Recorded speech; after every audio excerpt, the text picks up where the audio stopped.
یا ایھا الذین آمنوا ان تطیعوا فریقا من الذین اوتوا الکتاب یردوکم بعد ایمانکم کافرین۔ یا ایھا الذین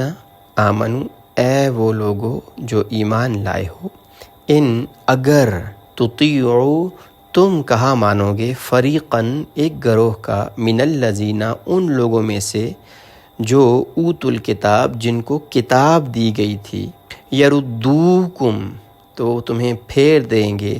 بعد ایمانکم تمہارے ایمان لانے کے بعد، کافرین انکار کرنے والے حالت کفر میں۔ اب واضح طور پہ مسلمانوں کو کہہ دیا گیا کہ یہ دیکھو، یہ ساری باتیں ان کو بتا دی گئی ہیں، اس سے تمہیں بھی آئیڈیا ہو جانا چاہیے کہ یہ لوگ غلط ہیں، یہ جو باتیں کر رہے ہیں وہ غلط ہیں، وہ ان کی کتابوں میں نہیں لکھا ہوا۔ یا ایھا الذین آمنوا ان تطیعوا فریقا من الذین اوتوا الکتاب، اگر تم کہا مانو گے ان کا، ان میں سے ایک گروہ کا۔ یاد رکھیں، اللہ یہ اکثر آپ آیات پہ اگر غور کریں گے تو اللہ نے کبھی پوری قوم کے اوپر جو ہے نا وہ بات نہیں ڈالی، بار بار ذکر ہوتا ہے، جس طرح اس آیت میں بھی کیا ہے، یا ایھا الذین آمنوا ان تطیعوا فریقا من الذین اوتوا الکتاب، جن کو کتاب دی گئی، جن کو کتاب کی سمجھ دی گئی، ان میں سے ایک گروہ، یعنی سارے کے سارے اس میں نہیں لگے ہوئے ہیں کہ تمہیں گمراہ کرنے کے چکروں میں ہیں، تمہارے خلاف سازش، نہیں، سارے کے سارے نہیں ہیں۔ قرآن کے پھر احکامات ساروں کے ساروں پہ پھر اپلائی بھی نہیں ہوتے ہیں، ان ساروں سے سارے بنا دے گئے، سارے کے سارے یہودی ایسے ہیں، نہیں، سارے کے سارے یہودی نہیں ہیں، سارے کے سارے عیسائی ایسے ہیں، سارے کے سارے نہیں ہیں۔ ہاں، ان میں ایک گروہ ہے، ان میں کچھ لوگ ہیں جو صرف یہی چاہتے ہیں۔ پورے کا پورا امریکہ ہمارے خلاف نہیں ہے۔ کچھ لوگ ہوتے ہیں جو کہتے ہیں کہ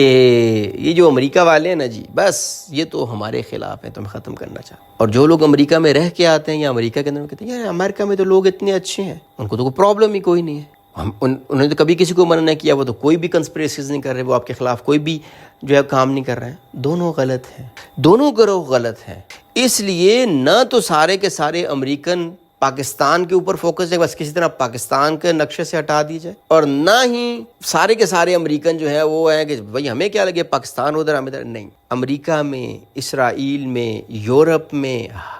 ہمارے اپنے ملک میں ایک گروہ ہوتا ہے جو ہمیں ڈیسٹیبلائز کرنے کے لیے کام کر رہا ہوتا ہے، جو ہمیں فلرش نہیں ہونا دینا چاہتا، ہمیں پھلنے پھولنے نہیں دینا چاہتا۔ ان کو یہ ہوتا ہے کسی طریقے سے، چاہے وہ، اب بہت سارے ایسی تنظیمیں ہیں دنیا میں، یورپ میں ہیں، امریکہ میں ہیں، جو سر دھڑ کی بازی اور ایڑی چوٹی کا زور لگا رہے ہیں کہ کسی طریقے سے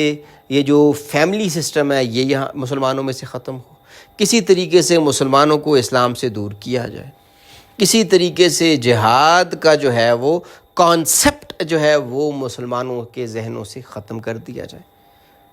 بہت حد تک وہ کامیاب بھی ہو چکے ہیں، وہ اپنی مختلف کوششوں میں لگے، لیکن یہ ایک گروہ ہے۔ یہاں بھی کہا جا رہا ہے کہ اے ایمان والوں کو خبردار کر رہے ہیں اللہ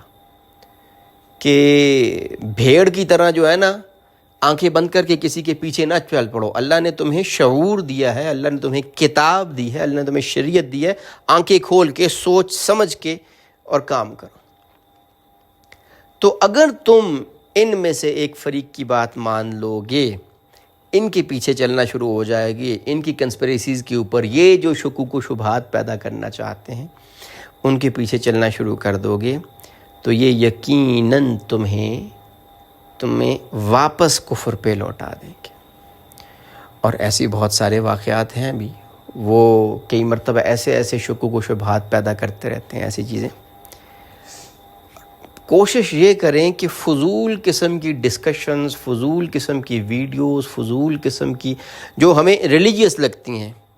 اللہ کی ذات کے بارے میں جی یہ سوال کا مجھے جواب دو، اور بھائی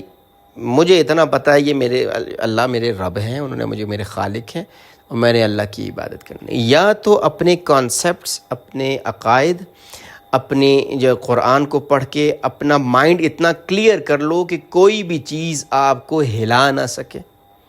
تو بہت اچھی بات ہے۔ لیکن اگر نہ آپ کو اپنی فاؤنڈیشنز کا پتہ ہے، نہ آپ کو دین کا پتہ ہے، نہ اللہ نے قرآن میں جو احکامات دیے ہوئے ہیں ان کی حکمتیں کیا ہیں، ان کے بیک اینڈ پہ کیا ہے، نہ آپ کو اگر وہ پتہ ہے، نہ آپ نے قرآن کو ڈیٹیل میں اسٹڈی کیا ہوا ہے، نہ آپ کو یہ پتہ ہے قرآن کی کون سی آیت کا کیا مطلب ہے،